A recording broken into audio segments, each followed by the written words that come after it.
Assalamualaikum warahmatullahi wabarakatuh. Teman-teman, kembali lagi di channel YouTube saya, Khairun Imam.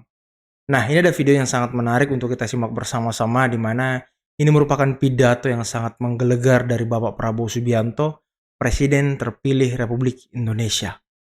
Di mana isi pidatonya ini sangat luar biasa, dan kalau musuh-musuh negara dan juga musuh-musuh Pak Jokowi, musuh pemerintah mendengar ini, sepertinya mereka akan bergetar dan ciut nyalinya, teman-teman. Oke, sebelum kita masuk ke videonya, jangan lupa like, subscribe, dan share. Dan tanpa perlu berlama-lama lagi, mari kita mulai videonya berikut ini. Kita butuh nahkoda. Nahkoda tidak bisa kerja sendiri. Tidak ada kapal yang bisa dengan satu orang dinahkodai satu orang. Walaupun kapal yang termodern pun pakai komputer apapun, tetap harus ada nahkodanya, otaknya dan sebagainya. Nahkoda dibantu oleh awak kapal. Jadi kalau sebuah bangsa ingin berhasil, negara yang tidak bisa menjaga kedaulatannya diobrak-abrik, ditindas, diinjek-injek, dibom, diduduki, diusir dari tanahnya. Kita lihat apa yang terjadi kepada saudara-saudara kita di Palestina.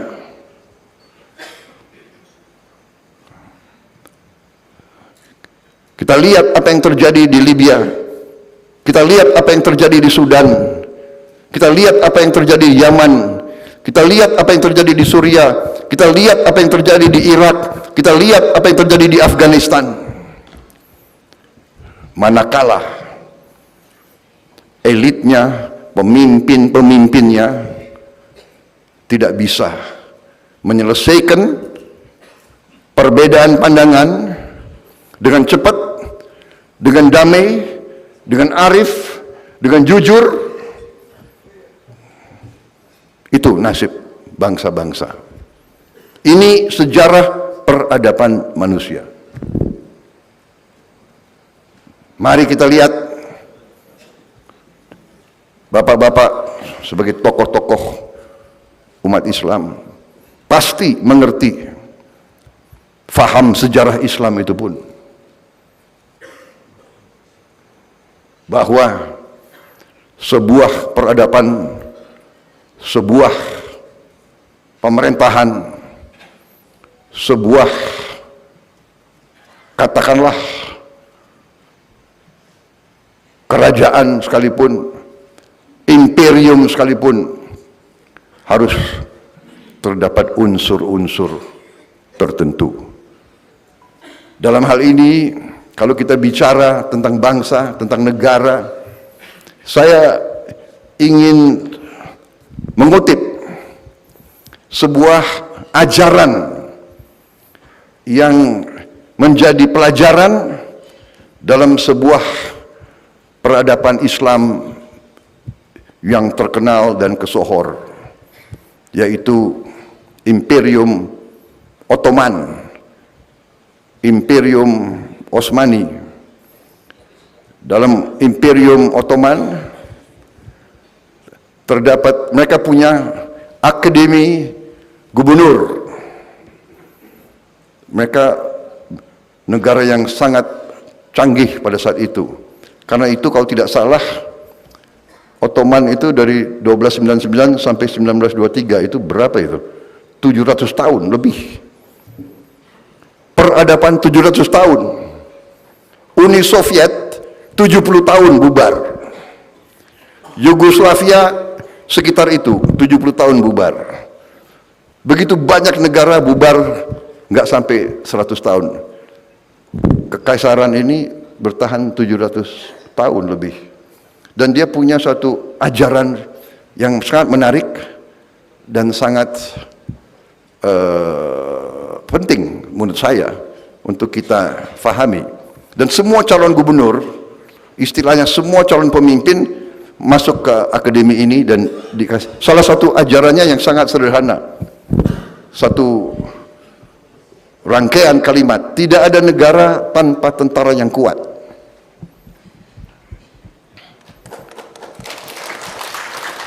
Mungkin karena Palestina dan mungkin karena saudara-saudara kita, negara-negara yang dikatakan ya negara-negara Arab, negara Muslim yang berada di situ, Mesir, Yordan, Suria, Lebanon, tentaranya tidak kuat. Kita lihat apa yang terjadi kepada saudara-saudara kita di Palestina. Tidak ada tentara yang kuat tanpa uang. Tidak ada uang tanpa kemakmuran. Tidak ada kemakmuran tanpa rakyat yang bahagia dan sejahtera. Jadi ini pelajaran ya. Kita tidak mungkin mencapai kemakmuran kalau rakyat tidak bahagia dan sejahtera. Tidak ada rakyat yang bahagia dan sejahtera tanpa pemerintah yang bersih dan adil. Artinya, tidak mungkin ada negara yang berhasil, yang langgeng tanpa keadilan. Ini saya kira pelajaran bagi kita.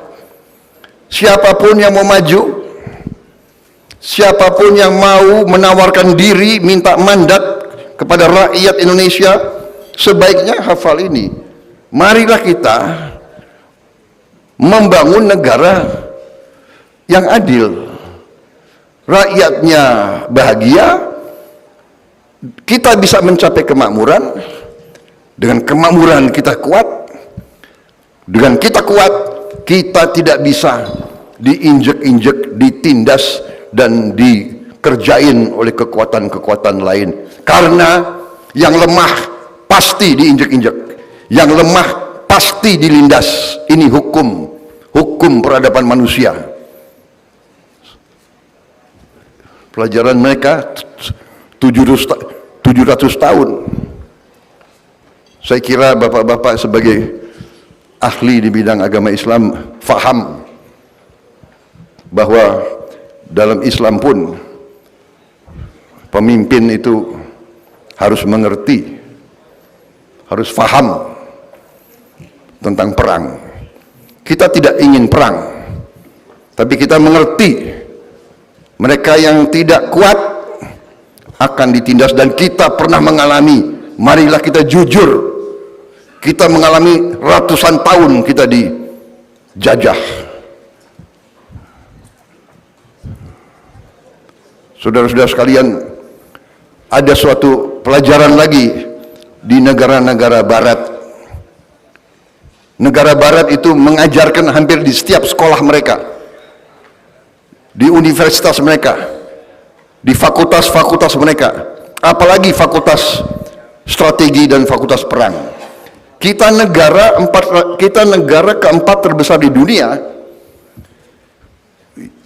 Saya kira tidak ada satupun fakultas di Indonesia yang judulnya adalah Fakultas Ilmu Perang. Nggak ada kan? Tidak ada kan? Sekarang ada mulai kajian pertahanan, kajian sedikit. Kalau kita ke negara barat, ya di situ ada, di Inggris itu ada King's College, ya. Dia punya fakultas namanya War Studies, kajian perang. Sekian tahun yang lalu waktu saya masih aktif, saya mengerti tentang hal itu, dan saya mencoba mengirim perwira Indonesia untuk sekolah di situ. Sangat sulit, ditolak. Saya lobby lagi, saya minta lagi, akhirnya diterima.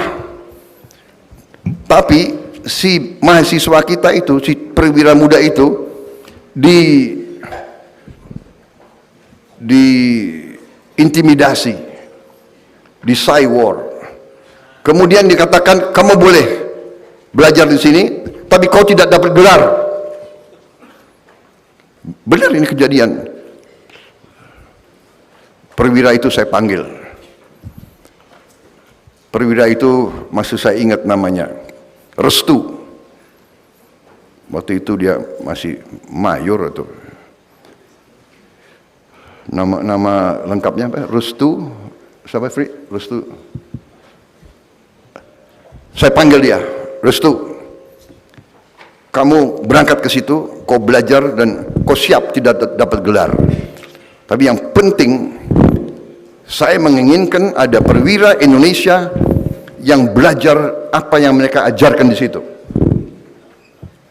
Jadi masalah gelar itu urusan belakang. Nanti kita cari kepada kamu gelar. Dia belajar di situ tanpa dikasih gelar. Rupanya pemerintah Inggris nggak enak. Ada perwira muda mau belajar tanpa dikasih gelar di ujung pelajarannya. Akhirnya dikasih lagi, kamu boleh habis kau selesaikan di sini, kau belajar di universitas lain, di situ kau dapat gelar master.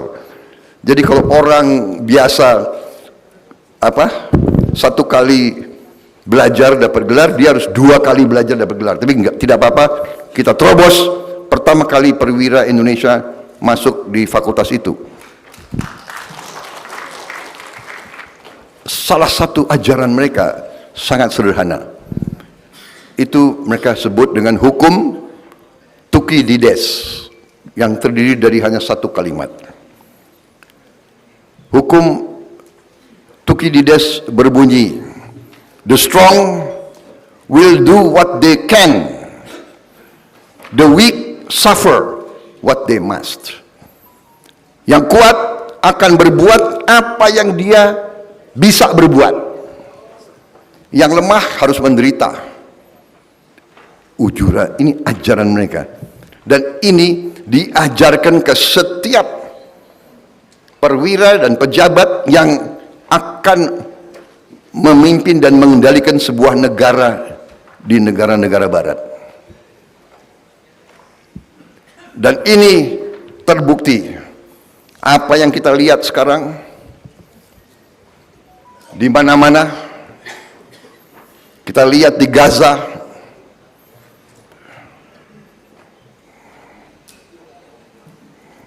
ada sebuah negara merasa kuat, dia ingin berbuat apa yang dia bisa berbuat.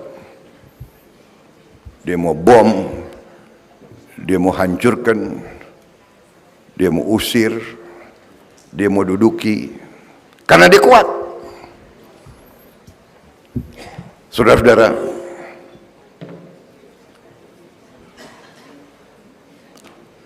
perang Ukraina, Rusia dituduh menyerang sasaran sipil, menyerang sekolah, menyerang rumah sakit, menyerang kota-kota. Barat berang, marah, dikasih sanksi dan sebagainya dan sebagainya. Tapi kalau Israel menyerang, Israel yang membom sasaran sipil, Barat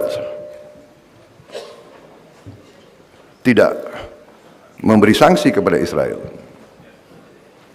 Jadi bapak-bapak sekalian, sebagai pemimpin umat, sebagai ulama, marilah kita sadar ini, bahwa bangsa Indonesia dengan segala kekayaannya, dengan segala potensinya, bukannya kita akan aman-aman saja, bukannya kita akan baik-baik saja kalau kita tidak bertekad untuk membangun bangsa kita menjadi bangsa yang kuat. Nasib kita, ya, kita harus jujur, kita harus koreksi diri kita.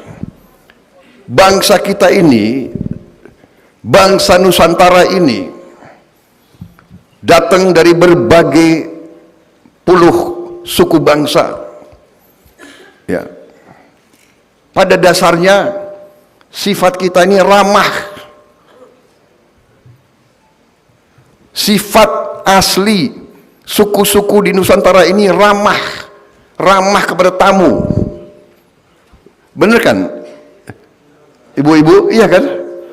Kita selalu hormat sama tamu. Tamu datang, ya kan? Monggo pinara. Kita kalau perlu kita pinjam dari tetangga. Pinjam gula, pinjam beras kalau perlu. Karena kita hormat sama tamu. Benar nggak? Ini sifat kita.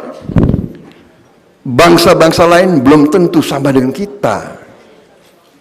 Saya cukup lama besar di barat. Saya faham kadang-kadang budaya mereka berbeda. Ya tidak salah, mungkin iklimnya berbeda, ya kan? Jadi saya pernah diundang oleh teman saya waktu saya sekolah. Prabowo belajar di rumah saya nanti sore. Oh, baik, oke. Jadi saya ikut dia ke rumah dia, diajak belajar. Waktunya itu jam 6 sore.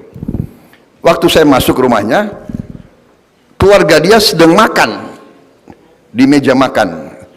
Dia bawa saya ke kamar. Prabowo, kok di sini ya? Ini buku-buku, kok belajar? Saya makan dulu sama keluarga saya. Kita kan aneh, ya kan? Tapi dia tidak salah.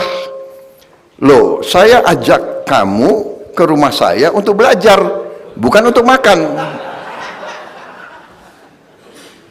Oh, saya belajar budaya mereka, gitu. Kamu kan sudah dikasih makan oleh orang tuamu. Ini saya makan dengan orang tua saya. Jadi tunggu ya, saya makan dulu. Kita kan tidak bisa. Sifat kita tidak bisa. Kita lagi makan, ada orang datang, ini. Nah, saking baiknya kita didatangi. Nusantara ini didatangi dari ratusan tahun. Spanyol datang, Portugal datang, Perancis datang, Inggris datang, Belanda datang, habis itu nggak mau pulang-pulang. Datang pertama dia mau dagang.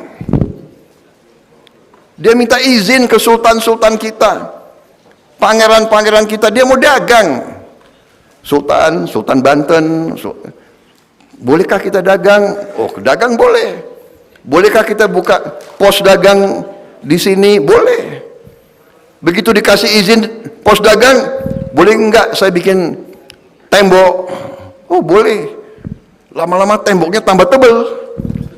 Pos itu jadi benteng. Habis itu, boleh enggak saya bikin pelabuhan? Lama-lama dia kuasai kerajaan kita. Jadi pelajaran sejarah ini menurut pendapat saya, bapak-bapak sekalian, ibu-ibu sekalian, pelajaran sejarah itu masih berlaku sampai sekarang. Sekarang dia tidak pakai lagi nama-nama seperti itu. VOC dulu kan, sekarang nggak pakai VOC. Sekarang pakai macam-macam lah, ya kan?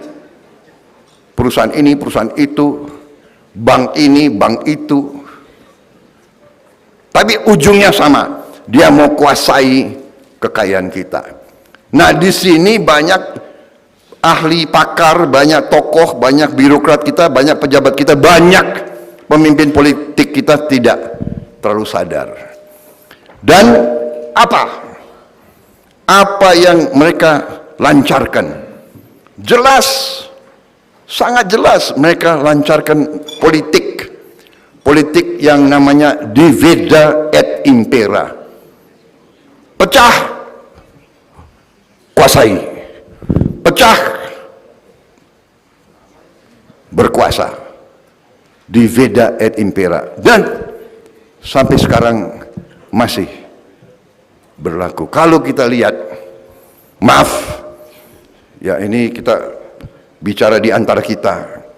Logikanya, kalau kita lihat sekian puluh negara Arab dengan satu bahasa Arab, satu agama Islam,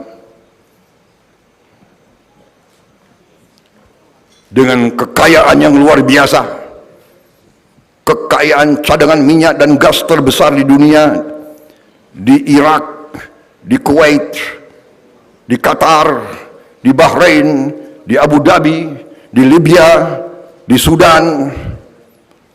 Harusnya 22 negara itu kalau bersatu menjadi superpower yang luar biasa. Tapi kita juga harus akui banyak tidak bisa bersatu. Bahkan yang kita kadang-kadang bingung, di antara saudara-saudara kita yang sama-sama Muslim, yang sama-sama Arab, bisa perang di antara mereka. Apa yang kita lihat di Libya, perang sampai sekarang, perang saudara. Apa yang kita lihat di Sudan, perang saudara. Di antara dua jenderal, satu panglima dan satu wakil panglima. Mungkin yang wakil panglima pengen jadi panglima, ya kan? Yang panglima nggak kepingin turun, perang. Syukur alhamdulillah di bangsa Indonesia ini, jenderal-jenderal kita, panglima-panglima kita setia kepada bangsa, negara, rakyat, dan undang-undang dasar. Bapak-bapak sebagian besar sudah kenal saya lama, kira-kira kan begitu. Saya dulu pun pernah dituduh mau kudeta, iya kan? Prabowo mau kudeta, mau ambil alih negara karena dia panglima, punya pasukan tempur yang paling banyak. Dulu saya Pangkostrat, batalion saya 33 batalion tempur semua. Ya kan? Kawan dekat saya Panglima Kodam Jaya, Safri Samsudin.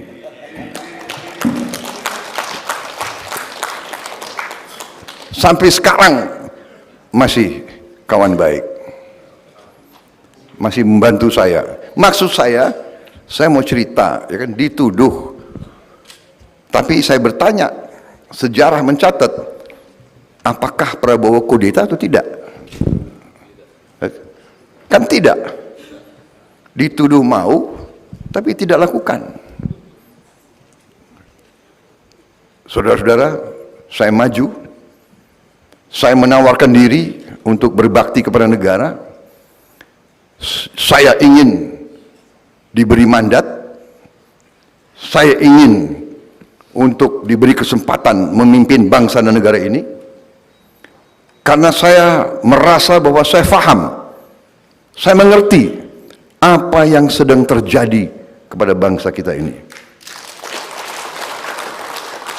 Saya faham bahaya-bahaya yang dihadapi oleh bangsa ini.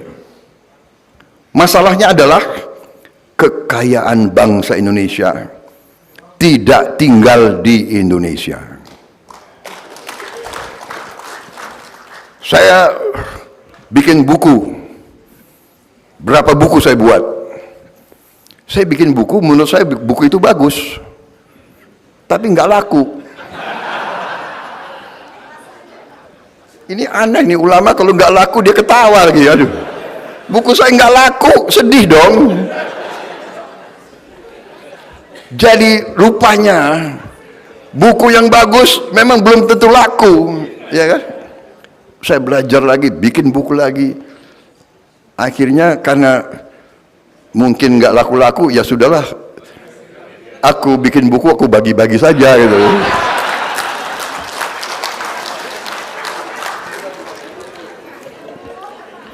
Tapi saya belajar sekarang, bikin buku jangan terlalu jelimet. Bikin buku harus banyak gambarnya. Bagaimana Prof? Ini profesor sama juga ini sama saya ya kan, Prof? Pak Jafar Hafsah bagaimana ini? Ini banyak profesor di sini. Saya kira mengalami nasib sama saya gitu ya. Bukunya sudah bagus-bagus, sudah ya. Kalau saya, alhamdulillah karena saya dulu dituduh mau kudeta, saya disuruh pensiun cepat-cepat, ya kan? Masih gagah. Bintang 3 pengen jadi bintang 4, nggak jadi, ya kan? Jadi terpaksa saya jadi pengusaha. Tapi itulah kebesaran yang maha kuasa, ya. Kadang-kadang kita tidak mengerti apa maksud yang maha kuasa. Waktu saya diberhentikan atau dipaksa pensiun dini, ya kan, saya sedih juga itu, ya. Wah, masih gagah. Sekarang ya setengah gagah lah masih. Tapi dengan saya masih muda, sudah pensiun, saya karena dulu ya memang saya pensiun nggak punya apa-apa. Saya jadi pedagang, saya jadi pengusaha. Dan Tuhan memberi. Ya, di situ saya merasa, oh, mungkin itu maksudnya yang maha kuasa. Dan dulu saya agak dekat sama Gus Dur. Gus Dur itu, orang mau percaya nggak percaya, kadang-kadang punya sesuatu, bisa melihat jauh ke depan. Karena saya dekat sama beliau, waktu beliau presiden, saya sering dipanggil oleh beliau. Jadi waktu itu usia saya masih ya relatif muda, ya masih fit. Saya sebetulnya berharap dari Gus Dur, karena dia presiden dan dia tahu bahwa saya sebenarnya tidak bersalah. Saya berharap kalau bisa dia rehabilitasi saya, mengembalikan saya sebagai seorang jenderal. Sebetulnya harapan saya itu. Tapi beliau panggil saya. Habis itu beliau punya suatu teknik kalau mau kasih tahu. Beliau suruh saya ke Jawa Tengah, ketemu satu kiai yang beliau anggap agak punya kelebihan kemampuan. Prabowo kok menghadap kiai itu. Saya datang ke Jawa Tengah, saya menghadap kiai itu. Kemudian kiai itu mengatakan kepada saya, sudah Mas Bowo, udah ndak usah mikir lagi kembali ke tentara.